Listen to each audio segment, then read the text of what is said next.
32 pemain sudah dipanggil untuk memperkuat timnas Indonesia untuk 2 pertandingan terakhir pada ajang kualifikasi World Cup 2026 melawan Cina dan juga Jepang.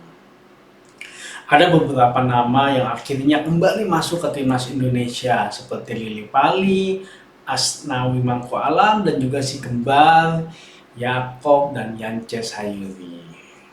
Nah, kalau gua melihat dari komposisi pemain yang dipanggil ini, sepertinya sih nggak akan ada perubahan yang cukup signifikan ya dalam hal strategi.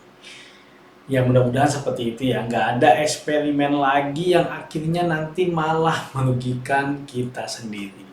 Ada beberapa hal yang menarik dari pemanggilan ini. Yang pertama adalah adanya satu nama yang kemarin sudah digadang-gadang akan kembali lagi ke timnas Indonesia, tapi akhirnya tidak dipanggil, yaitu Elkan Bagot.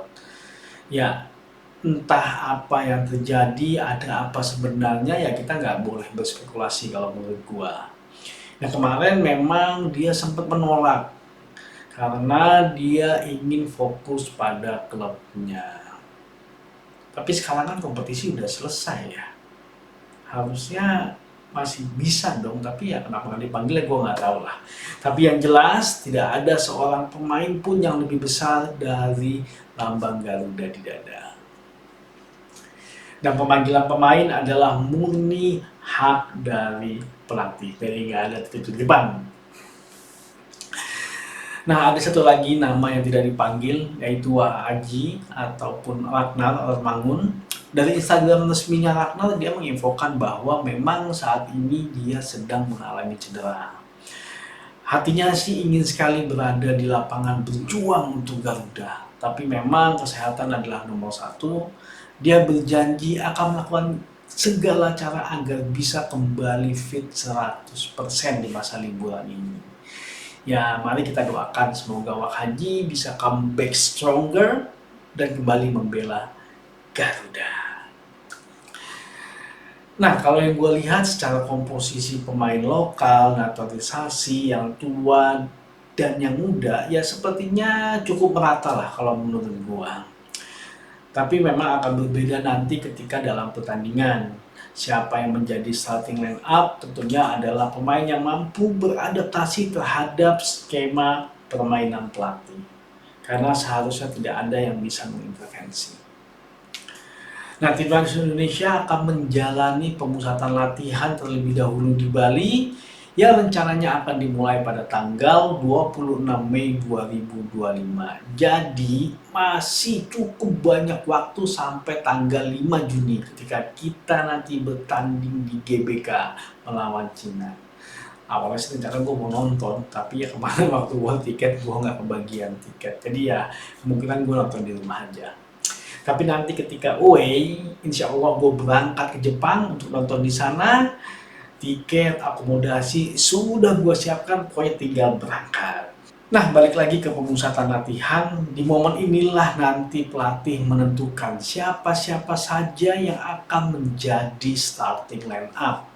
Di sanalah strategi yang akan diterapkan ketika pertandingan nanti akan dilatih.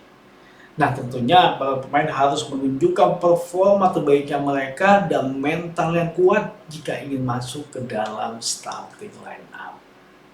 Nah, kali ini gue mau coba ngebahas nih, kira-kira siapa aja yang akan menjadi starting line up ataupun komposisi ideal dari timnas kita. Tapi ini versi gue ya, dan kemungkinan akan berbeda dengan versi pelatih dan juga mungkin dengan versi kalian. Tapi tiap orang berhak berpendapat lah.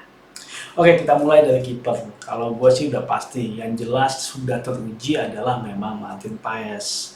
Tapi karena dia terkena akumulasi, jadi kemungkinan yang akan dipasang menjadi starting line up adalah Audero ketika nanti melawan Cina. Kemungkinan Paes akan dipasang lagi ketika melawan Jepang. Nah, ini adalah momen Audero untuk membuktikan kepada warga masyarakat Indonesia bahwa dia memang layak untuk masuk timnas Indonesia. Nah, untuk 3 center back kita, jujur gue lebih suka trio Hafner, Bang J, dan juga Rizky Ridho.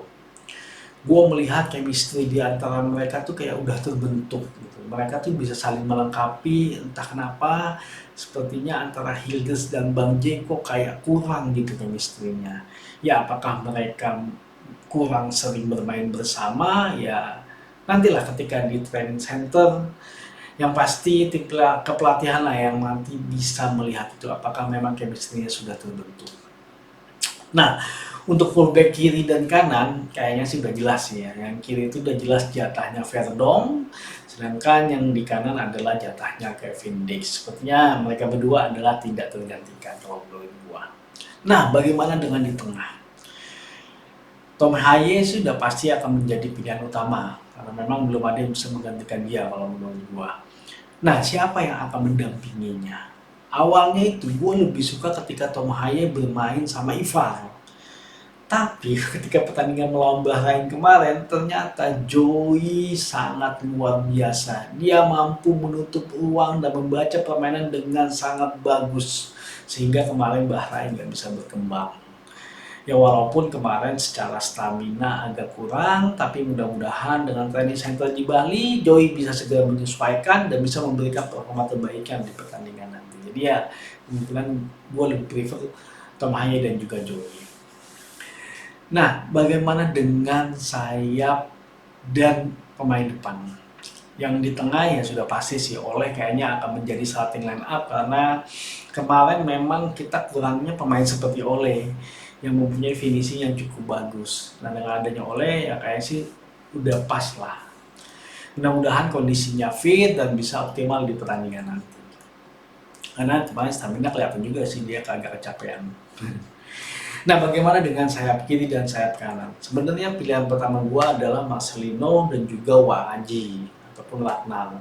Tapi karena Marcelino tidak bisa bermain karena terkena akumulasi kartu dan Ratnal juga lagi cedera, nah yang bisa menggantikannya kemungkinan adalah Struijk.